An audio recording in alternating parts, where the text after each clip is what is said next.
വനിതാ സംവരണം ഇന്നിപ്പോൾ ലോക്സഭയിൽ എത്തുകയാണ്. വലിയ ചർച്ചകളിലേക്കാണ് പോകുന്നത്. പ്രതിപക്ഷം എന്താണെങ്കിലും എതിർത്ത് വോട്ട് ചെയ്യുമെന്ന് വ്യക്തമാക്കിയിട്ടുണ്ട്. രാവിലെ ആരോഗ്യപരിപാലനത്തിനൊക്കെ വളരെയധികം പ്രാധാന്യം കൊടുക്കുന്ന എം പിയാണ് ഫ്രാൻസിസ് ജോർജ്. രാജ്യത്തിൻ്റെ ആരോഗ്യത്തിന് മണ്ഡല പുനർനിർണ്ണയം ഒട്ടും ഗുണകരമല്ല എന്നാണ് പ്രതിപക്ഷ തീരുമാനം. രാജ്യത്തിൻ്റെ ആരോഗ്യത്തിന്, ജനാധിപത്യത്തിൻ്റെ ആരോഗ്യത്തിന്, നമ്മുടെ ഫെഡറൽ സംവിധാനത്തിൻ്റെ ആരോഗ്യത്തിന് ഈ ഗവൺമെൻറ് കൊണ്ടുവരുന്ന ഈ അതിർത്തി പുനർനിർണ്ണയം അതൊട്ടും ആരോഗ്യകരമല്ല. വാസ്തവത്തിൽ അതിർത്തി പുനർനിർണ്ണയമൊക്കെ ആവശ്യമാണ്. എന്താണ് ഭരണഘടനയിൽ പറഞ്ഞിട്ടുള്ളത്? ഓരോ സെൻസസിന് ശേഷവും അതിൻ്റെ കണക്കുകൾ പ്രസിദ്ധീകരിച്ചതിന് ശേഷം അതിൻ്റെ അടിസ്ഥാനത്തിൽ ഒരു ഡീലിമിറ്റേഷൻ കമ്മീഷൻ രൂപം കൊടുക്കുകയും ആ ഡീലിമിറ്റേഷൻ കമ്മീഷൻ വിപുലമായ ആലോചനകൾക്കും അതുപോലെ തന്നെ ചർച്ചകൾക്കും ശേഷം, അത് നമുക്കറിയാമല്ലോ എങ്ങനെയാണ് ഡീലിമിറ്റേഷൻ നടത്തുന്നത്. ആ കമ്മീഷൻ എല്ലാ സംസ്ഥാനങ്ങളും സന്ദർശിക്കുന്നു, എല്ലാ രാഷ്ട്രീയ പാർട്ടികളുമായിട്ട് ചർച്ച ചെയ്യുന്നു, അങ്ങനെ വിദഗ്ധന്മാരുമായിട്ട് ചർച്ച ചെയ്യുന്നു, ഗവൺമെൻറ് ഒഫീഷ്യൽസുമായിട്ട് ചർച്ച ചെയ്യുന്നു.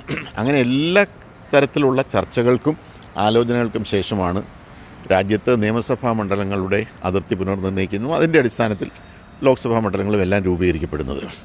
ഇവിടെ ഇപ്പോൾ ഇങ്ങനെയുള്ള പല കാര്യങ്ങളും എല്ലാം ഇപ്പോൾ ഗവൺമെൻറ് ഏറ്റെടുക്കുക. പാർലമെൻറ്റ് നിയമം പാസ്സാക്കി ഇന്ന് അധികാരത്തിലിരിക്കുന്ന NDA ഗവൺമെൻറ്, BJP ഗവൺമെൻറ് അവരേറ്റെടുക്കുന്ന സ്ഥിതിയിലേക്ക് കാര്യങ്ങൾ വരികയാണ്. ഡീലിമിറ്റേഷൻ കമ്മീഷൻ എന്നുള്ളത് പോലും ഒരു സ്വതന്ത്രമായി പ്രവർത്തിക്കേണ്ട ആ സംവിധാനം പോലും ഗവൺമെൻറ്റിൻ്റെ ഒരു പരിധിയിൽ കൊണ്ടുവരാനുള്ള ഒരു നീക്കമാണ് നടക്കുന്നത്. അതുകൊണ്ട് തന്നെ ഇന്ത്യ മുന്നണി ഇന്ന് ലോക്സഭയിൽ ഈ ചർച്ചകൾ തുടങ്ങുമ്പോൾ തന്നെ അതിശക്തമായി ഇതിനെ എതിർക്കും.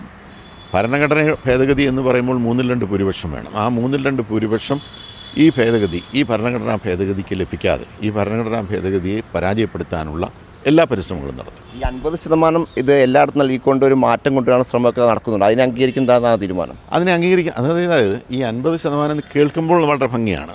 ഇപ്പം തന്നെ വനിതാ സംവരണം എന്നുള്ള പേര് പറഞ്ഞാണല്ലോ ഇത് കൊണ്ടുവരുന്നത്. ആക്ച്വലി വനിതാ സംവരണമല്ല. വനിതാ സംവരണത്തിന് എന്തായിരുന്നു തടസ്സം? 2023 വനിതാ സംവരണം നടപ്പിലാക്കണമെന്ന് പറഞ്ഞ് ഏകകണ്ഠമായി പാർലമെൻറ്റ് നിയമം പാസ്സാക്കിയതാണ്. ഇതിപ്പോൾ 26 ഇതുവരെ ഈ പ്രധാനമന്ത്രിയും ഈ സംവിധാനവും ഈ ഗവൺമെൻറ്റും BJPയും ഒക്കെ എന്ത് ചെയ്യുകയായിരുന്നു? നിലവിലുള്ള 543 അംഗങ്ങളുള്ള ഈ പാർലമെൻറ്റിൽ തന്നെ 33%, 1/3 ഈ പറയുന്ന വനിതകൾക്ക് സംവരണം ചെയ്യുന്നതിൽ ആർക്കും ഒരു തടസ്സമില്ല. നിയമസഭയിലും ചെയ്യുന്നതിന് തടസ്സമൊന്നുമില്ല. അതല്ലെങ്കിൽ വേണ്ടത്, ഇപ്പോൾ 2027 സെൻസസ് വരാൻ പോവുകയാണ്. ആ സെൻസസിന് ശേഷം വിപുലമായ ആലോചനകളോടുകൂടി നമുക്കിത് നടപ്പിലാക്കാം. പക്ഷേ ഇവിടുത്തെ കാര്യമൊന്നുമില്ല. ഇതിപ്പോൾ 2011 സെൻസസിൻ്റെ അടിസ്ഥാനത്തിൽ ഇപ്പോൾ BJPക്ക്, അതായത് ഉത്തരേന്ത്യൻ സംസ്ഥാനങ്ങളിൽ സീറ്റ് ക്രമാതീതമായി വർദ്ധിക്കുകയും നമ്മുടെ തെക്കേ ഇന്ത്യയിലെ സംസ്ഥാനങ്ങൾക്ക്, പ്രത്യേകിച്ച് ഈ ജനസംഖ്യാ നിയന്ത്രണമൊക്കെ നന്നായി നടപ്പിലാക്കിയ താരതമ്യേന ജനസംഖ്യ കുറവുള്ള ഈ സംസ്ഥാനങ്ങൾക്ക് സീറ്റുകൾ കുറയുന്ന സാഹചര്യം. ഇപ്പോൾ കണക്കുകൾ ഏകദേശം പറയുന്നത് ഉത്തരേന്ത്യൻ സംസ്ഥാനങ്ങൾ ഏതാണ്ട് 200-ലേറെ സീറ്റുകൾ വർദ്ധിക്കുകയും തെക്കേ ഇന്ത്യൻ സംസ്ഥാനങ്ങളിൽ ഏതാണ്ട് പരമാവധി വർധന എന്ന് പറഞ്ഞാൽ 65-70 താഴെയായിരിക്കും. ഇതുണ്ടാക്കാൻ പോകും നമ്മുടെ ഒരു ജനാധിപത്യ ഫെഡറൽ സംവിധാനമാണ്. തുടർഭരണം തന്നെയാണ് BJP ലക്ഷ്യം. സ്ഥിരമായ തുടർഭരണം അത് ഉറപ്പാക്കാൻ വേണ്ടിയിട്ടുള്ള ഒരു നീക്കമാണ് നടക്കുന്നത്. രാഷ്ട്രീയമായി അവരെങ്ങനെയൊക്കെ പ്ലാൻ ചെയ്താലും ഈ രാജ്യത്തെ ജനങ്ങൾ ബോധവാന്മാരാണ്. അതങ്ങനെ പൂർണ്ണമായി നടന്നോളണമെന്നൊന്നും ഞാൻ പറയുന്നില്ല. ഇപ്പോൾ നമുക്കറിയാമല്ലോ, ഇന്ത്യ ഷൈനിങ് എന്ന് പറഞ്ഞ് 4 വർഷം കഴിഞ്ഞപ്പോൾ അടൽ ബിഹാരി വാജ്പേയിയുടെ നേതൃത്വത്തിലുള്ള ഗവൺമെൻറ് പിരിച്ചുവിട്ട് തെരഞ്ഞെടുപ്പിന് പോയി. എന്തായിരുന്നു റിസൾട്ട്? പക്ഷേ ഇതൊക്കെ പറയുമ്പോഴും ഇന്ന് ഈ രാജ്യത്ത് നടക്കുന്നത് ആസൂത്രിതമായി ജനാധിപത്യ സംവിധാനങ്ങളെ, തെരഞ്ഞെടുപ്പ് കമ്മീഷനെ, ഏത് സംവിധാനത്തെയും അട്ടിമറിക്കുന്നൊരു നീക്കമാണ്.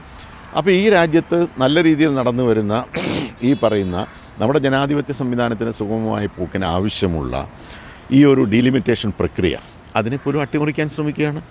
ഇത് ഒരു കാരണവശാലും അംഗീകരിക്കാൻ കഴിയില്ല. പ്രതിഷേധങ്ങൾ പദ്ധതിയുണ്ടോ? ഇല്ല, നമുക്കിപ്പോൾ ഇന്ന് ഇതിന് അവർ ധരിച്ചിരിക്കുന്നത് നമ്മളിത് പാർലമെൻറ്റൊക്കെ വിട്ടുപോകുന്നതാണ്. അങ്ങനെയൊന്നുമില്ല. ഞങ്ങളതിനകത്ത് ഫുൾ ടൈം ഇരുന്ന് ഈ ചർച്ചയിൽ അതിനിശിതമായി വിമർശനങ്ങൾ ഉന്നയിച്ച് പരിപൂർണമായി പങ്കെടുത്ത് ഈ കാര്യത്തിലുള്ള എതിർപ്പ്, ഇതിൻ്റെ ദൂഷ്യവശങ്ങൾ എന്താണ് ഈ ഗവൺമെൻറ് ശരിയായ ഉദ്ദേശം, വനിതാ സംവരണം എന്നുള്ളതല്ല എന്നും മറിച്ച് ഇതുപോലൊരു ജനാധിപത്യ പ്രക്രിയയെ, നമ്മുടെ രാജ്യത്തിൻ്റെ ഫെഡറൽ സംവിധാനത്തെ, നമ്മുടെ രാജ്യത്തെ എല്ലാ മേഖലകളിലും ഒന്നുപോലെ കാണുന്ന ആ ഒരു രീതിയെ അട്ടിമറിക്കാനുള്ള നീക്കം അത് ജനങ്ങളുടെ മുന്നിൽ തുറന്നു കാണിക്കും. പ്രതിഷേധമൊക്കെ ഉണ്ടാവും. സംസ്ഥാന രാഷ്ട്രീയത്തിൽ ഒരു ചെറിയ കാര്യത്തിൽ പറഞ്ഞാൽ ഇപ്പോൾ മുഖ്യമന്ത്രി ചർച്ചയുമായി ബന്ധപ്പെട്ട് സമൂഹ മാധ്യമങ്ങൾക്ക് വലിയ ചർച്ച നടക്കുന്നത്. ഇന്നലെ K. സുധാകരനൊക്കെ KC വേണുഗോപാലിനെ പിന്തുണച്ചു. അങ്ങനെ കോൺഗ്രസ് ഒരു ചർച്ച, അതിനെപ്പറ്റി എന്താ അഭിപ്രായം? കോൺഗ്രസ് പാർട്ടി നമുക്കറിയാമല്ലോ, ഈ രാജ്യത്തെ, ലോകത്തിലെ തന്നെ ഏറ്റവും വലിയ ജനാധിപത്യ കക്ഷിയാണ്. വളരെ സ്വതന്ത്രമായി ആർക്കും അഭിപ്രായം പറയാനും നിലപാടുകൾ പറയാനും എല്ലാം സ്വാതന്ത്ര്യം കൊടുക്കുന്നൊരു പാർട്ടിയാണ്. തെരഞ്ഞെടുപ്പിന് മുമ്പ് എന്തായിരുന്നു ഈ പറയുന്ന പോലുള്ള എന്തെല്ലാം അഭിപ്രായത്തിൽ എന്താണ് ഏറ്റവും വലിയ ചർച്ച എന്ന് പറയുന്നത് MP കേരളത്തിൽ മത്സരിക്കാൻ വരുമെന്ന് ഒന്നും സംഭവിച്ചില്ലല്ലോ. അപ്പോൾ ചർച്ചകളൊക്കെ നടക്കും. ഇവിടെ സംഭവിക്കാൻ പോകുന്നത് ഞങ്ങളുടെ ഒരു വിലയിരുത്തൽ തെരഞ്ഞെടുപ്പിൽ എന്താണെങ്കിലും ഐക്യജനാധിപത്യ മുന്നണി വലിയ ഭൂരിപക്ഷം വളരെ തമ്പിങ് മജോറിറ്റിയാണ് നേടാൻ പോകുന്നത്. അതിനുശേഷം സ്വാഭാവികമായും കോൺഗ്രസ് പാർട്ടിയാണ് നേതൃത്വം കൊടുക്കുന്നത്. കോൺഗ്രസ് പാർട്ടിയിൽ നിന്നാണ് മുഖ്യമന്ത്രി വരേണ്ടത്. അതേക്കുറിച്ചൊന്നും ആർക്കും ഒരു തർക്കമില്ല. ആ മുഖ്യമന്ത്രി ആരായിരിക്കണം എന്നുള്ളത് സംബന്ധിച്ച് തീരുമാനിക്കുക. അതിനൊരു പ്രക്രിയ ഒരു സിസ്റ്റമുണ്ട്. ഞാൻ മനസ്സിലാക്കുന്ന ആ സിസ്റ്റം എന്ന് പറയുന്ന എല്ലാ MLA-മാരുടെയും അതുപോലെ തന്നെ ഒരുപക്ഷെ അവിടെ കേരളത്തിലെ പ്രധാനപ്പെട്ട MLA-മാരല്ലാത്ത പ്രധാനപ്പെട്ട നേതാക്കന്മാരുണ്ട് അവരുടെയൊക്കെ അഭിപ്രായം ഹൈക്കമാൻഡ് തേടുകയും അതിൻ്റെ അടിസ്ഥാനത്തിൽ ഒരു തീരുമാനത്തിലേക്ക് വരും. ഒരു പ്രശ്നവുമില്ലാതെ വളരെ സ്മൂത്തായിട്ട് ആ കാര്യത്തിൽ തീരുമാനമുണ്ടാകും. നല്ല ഒന്നാന്തരം കേരളത്തിലെ ജനങ്ങൾ ആഗ്രഹിക്കുന്ന രീതിയിലുള്ള നല്ല മിടുക്കന്മാരെ വെച്ചുള്ള നല്ലൊരു മന്ത്രിസഭ വരും, മിടുക്കനായ മുഖ്യമന്ത്രി വരും. അതിൻ്റെ അടിസ്ഥാനത്തിൽ കഴിഞ്ഞ 10 വർഷക്കാലത്തെ ദുർഭരണം, ആ ദുർഭരണകാലത്ത് ചെയ്തിട്ടുള്ള കൊള്ളയും അഴിമതിയും എല്ലാം കൃത്യമായി അന്വേഷിക്കപ്പെടും.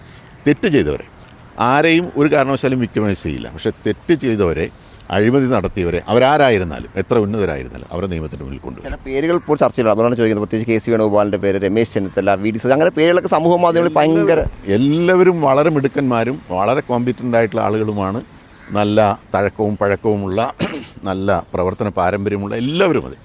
അവരിൽ ആരാണ് വരുന്നത് എന്നുള്ളത് സംബന്ധിച്ച് ഞാൻ പറഞ്ഞല്ലോ, കോൺഗ്രസ് പാർട്ടിയും കോൺഗ്രസിൻ്റെ ഹൈക്കമാൻഡും സ്വാഭാവികമായും ഇങ്ങനൊരു സംവിധാനം എന്ന് പറയുമ്പോൾ കോൺഗ്രസിൻ്റെ പാർലമെൻ്ററി പാർട്ടി അടക്കമുള്ള ആ സംവിധാനമാണ് തീരുമാനമെടുക്കേണ്ടത്.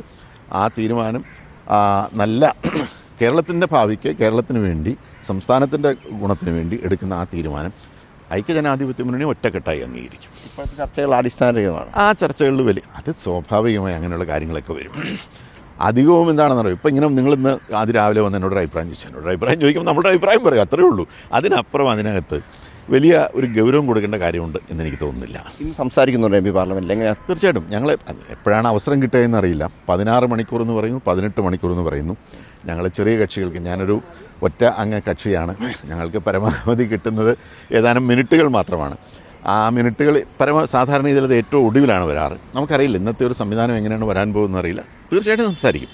എങ്ങനെയാണ് ഇപ്പോൾ ഒരു പ്രധാനപ്പെട്ട കാര്യം, അതായത് വനിതാ സംവരണത്തെ പ്രതിപക്ഷം എതിർക്കുന്നു എന്നൊരു നരേഷൻ, അങ്ങനെയല്ല ആ നരേഷൻ കൊണ്ടുവരുന്നുണ്ട് BJP. അതിനെങ്ങനെയായിരിക്കും? ഞങ്ങൾ ഇന്നലെയും പറഞ്ഞല്ലോ, ഇന്നലെ ഇപ്പം ആദരണീയ ഖാർഗേജി ഇന്ത്യ മുന്നണിയുടെ മീറ്റിംഗ് കഴിഞ്ഞപ്പോൾ വളരെ വ്യക്തമായിട്ട് പറഞ്ഞു, വനിതാ സംവരണത്തെ സംബന്ധിച്ചിടത്തോളം ഞങ്ങൾ പറയുന്നത് ഇപ്പം നടപ്പിലാക്കുക. എന്താണ് പ്രശ്നം? ഇപ്പം നമുക്ക് ഏകണ്ഠമായിട്ട് ഇത് അംഗീകാരം ഉണ്ടല്ലോ, ഓൾറെഡി നിയമം ഉണ്ടല്ലോ. ആ നിയമത്തിൻ്റെ അടിസ്ഥാനത്തിൽ ഇതിപ്പം നടപ്പിലാക്കുന്നതിന് ഞങ്ങളാരും എതിരല്ല. അപ്പോൾ ഇത് വനിതാ സംവരണത്തിനെ ഞങ്ങൾ എതിർക്കുന്നു എന്ന് വരുത്തി തീർത്ത് അങ്ങനെ സമ്മർദ്ദത്തിലാക്കി ഈ ഡീലിമിറ്റേഷൻ പ്രക്രിയ, ഇതിനെ ഈ അട്ടിമറി സംഭവം അത് നടപ്പിലാക്കാനുള്ള ഒരു കുതന്ത്രമാണ് ഇപ്പോൾ വരുന്നത്. എല്ലാവരും തെരഞ്ഞെടുപ്പ്. ഞാൻ ചോദിക്കട്ടെ, ഏതാനും ദിവസങ്ങൾ കൂടി 29 കഴിഞ്ഞ് അടുത്ത മാസം ഒരു ഓൾ പാർട്ടി മീറ്റിംഗ് വിളിച്ച് ഈ കാര്യം ആലോചിച്ച് നടപ്പിലാക്കുന്നതിനെക്കുറിച്ച് ചിന്തിച്ചാൽ എന്താണ് കുഴപ്പം?